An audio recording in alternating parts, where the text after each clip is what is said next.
Muy buenos días, hermanos en Cristo y María. Una mañana más aquí para compartir la palabra dulce de Dios. Hoy es miércoles 8 de diciembre de 2021.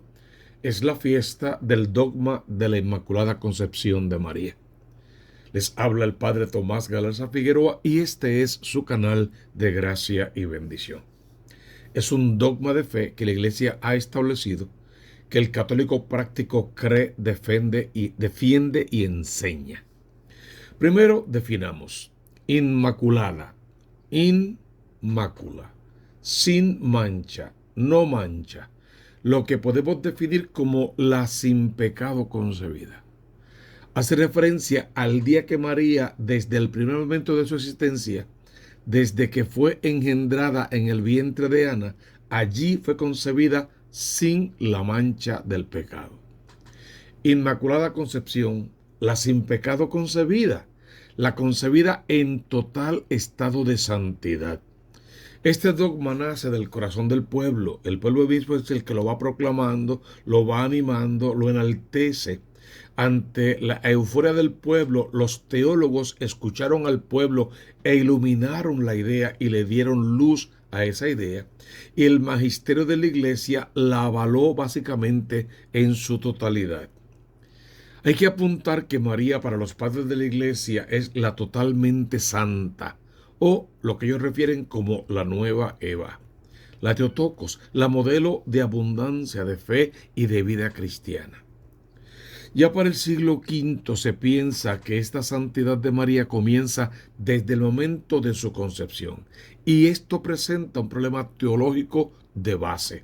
Por ejemplo, si María es la sin pecado concebida, pero el único que no tiene pecado es Dios, entonces María, dos cosas: no necesitaría de la redención de su Hijo Jesús, y lo que sería peor, se podría llegar a afirmar que María es Dios, y nada más lejos de la verdad. Y la Iglesia Católica está clarísima en esa teología y en esa doctrina. María no es Dios. Los católicos no queremos que María ocupe el lugar de Dios, y María misma no lo quiere ocupar. Este problema se debatió mucho y profundamente, seriamente, entre los máximos teólogos de la Iglesia, quienes no era que dudaran de que María hubiese tenido o no pecado. Lo que les costaba trabajo era defender que era desde el mismo momento de su concepción. Y aparece un fraile franciscano proveniente de Escocia, Duns Scoto se llama, quien ve a María como preservada del pecado antes de su concepción, afirmando así que en María hay una pre-redención. O sea, por los méritos de la pasión, muerte y resurrección de su Hijo, para salvar al mundo, para redimir a toda la humanidad, María incluida. María es preservada del pecado original y de todo tipo de pecado, para que quien nazca de ese vientre sin pecado pueda entonces él mismo ser igual a nosotros en todo, menos en el pecado, ni siquiera con el asomo del pecado original, que es hereditario desde el momento de nuestra concepción. Las expresiones de este fraile le dieron a la idea de la Inmaculada Concepción un alcance único. De hecho, ya desde el siglo IV, esta idea se difundía por muchas partes del mundo. Al final, María sería vista por la fe católica como la obra más perfecta de la redención de Jesús, el que derrama su sangre en la cruz. María, redimida también por la sangre de Cristo, viene a ser la obra más perfecta de esta redención.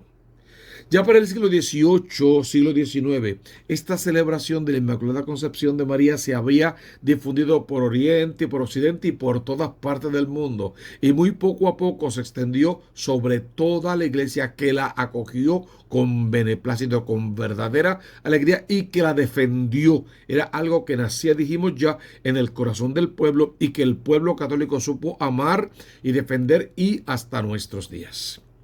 De hecho, vamos a apuntar que el dogma fue proclamado por el Papa Pío IX, lo llaman algunos, y fue el 8 de diciembre de 1854 en su bula Ineffabilis Deus.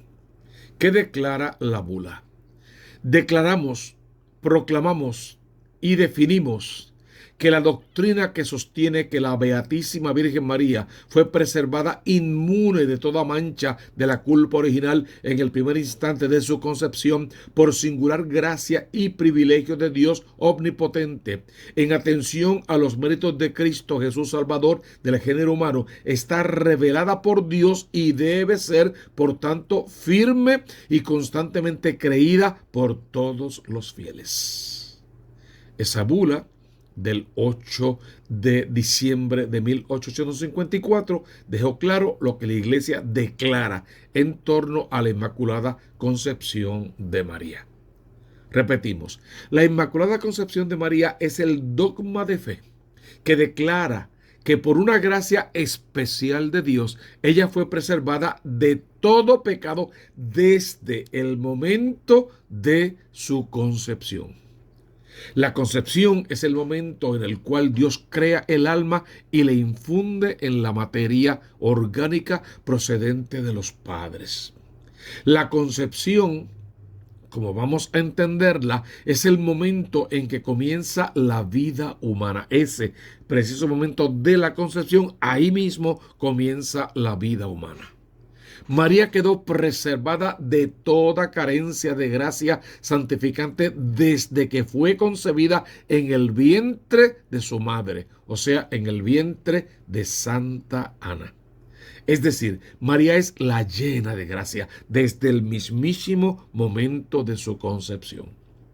Cuando hablamos de la Inmaculada Concepción, no se trata de la concepción de Jesús, quien, claro está, también fue concebido sin pecado, pero en el vientre de María y sin la intervención de hombre alguno. Es hijo de María y del Espíritu Santo de Dios. ¿Y con qué textos bíblicos literal y directamente podemos defender este dogma de fe? Literal y directamente, con ninguno. La Biblia no menciona explícitamente el dogma de la Inmaculada Concepción. No queremos engañar a nadie con eso. Como tampoco menciona la Biblia explícitamente muchas otras doctrinas que la Iglesia y los cristianos recibieron de los apóstoles. La palabra Trinidad, por ejemplo, no aparece en la Biblia. Pero la Inmaculada Concepción se deduce de la Biblia cuando ésta se interpreta correctamente a la luz de la tradición apostólica. El primer pasaje que contiene la promesa de la redención está en Génesis 3:15. De hecho, lo usamos como liturgia de la palabra de esta gran fiesta. Génesis 3:15. Y menciona a la madre del Redentor. Es el llamado protoevangelium, donde Dios declara la enemistad entre la serpiente y la mujer. Cristo, la semilla de la mujer María, aplastará la cabeza de la serpiente. Ella será exaltada a la gracia santificante que el hombre había perdido por el pecado. Solo el hecho de que María se mantuvo en estado de gracia puede explicar que continúe la enemistad entre ella y la serpiente. El protoevangelio, por lo tanto, contiene una promesa directa de que vendrá un redentor. Junto a él se manifestará su obra maestra, la preservación perfecta de todo pecado de su madre virginal. También podemos buscar en Lucas 1:28, el ángel Gabriel, enviado por Dios, le dice a la Santísima Virgen María: alégrate, llena de gracia, el Señor está contigo.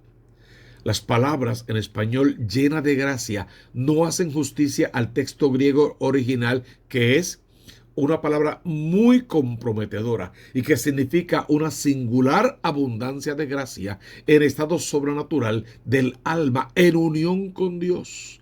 Aunque este pasaje no prueba la Inmaculada Concepción de María, sí lo sugiere. Entonces vamos a ver cómo fue que los padres de la iglesia interpretaron todos estos hechos. Los padres se referían a la Virgen María como la segunda Eva, pues ella desató el nudo causado por la primera Eva. Y ahí tenemos un montón de los padres que defendieron esa verdad, como San Justín, San Ireneo, San Tertuliano y otros tantos más. También se refieren a la Virgen Santísima como la absolutamente pura, entre ellos San Agustín y otros. La Iglesia Oriental ha llamado a María Santísima la Toda Santa. ¿Y cuáles son los méritos que le llevan a tan gran dignidad?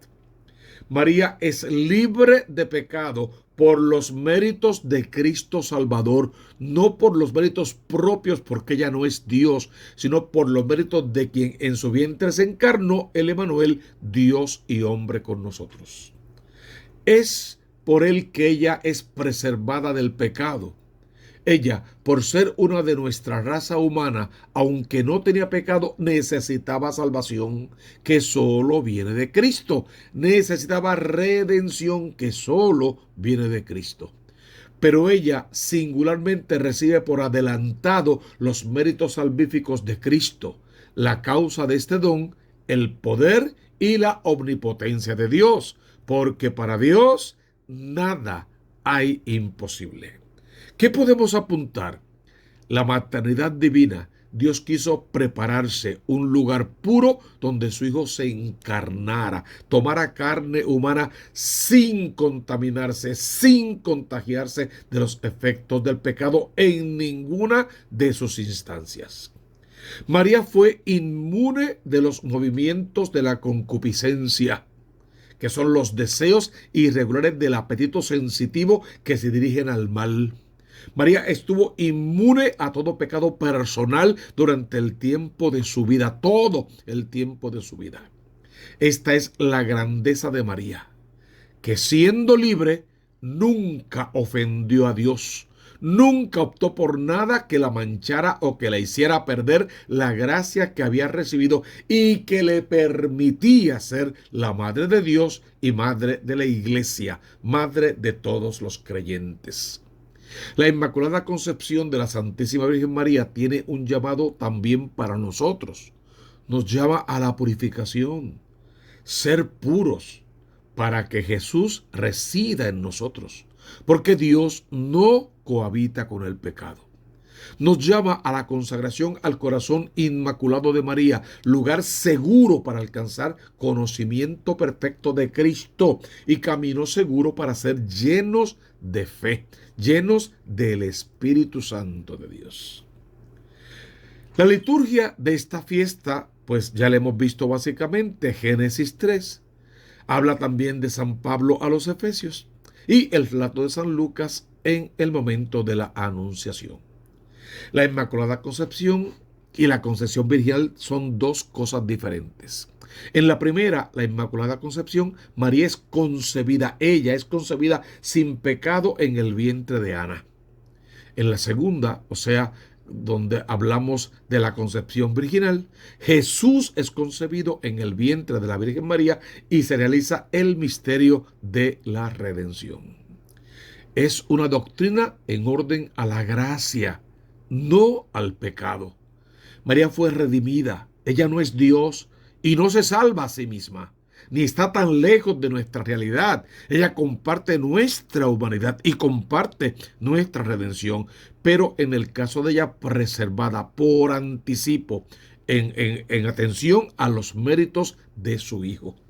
La Inmaculada Concepción es un don, es un regalo, un privilegio que Dios le lega por amor a la humanidad.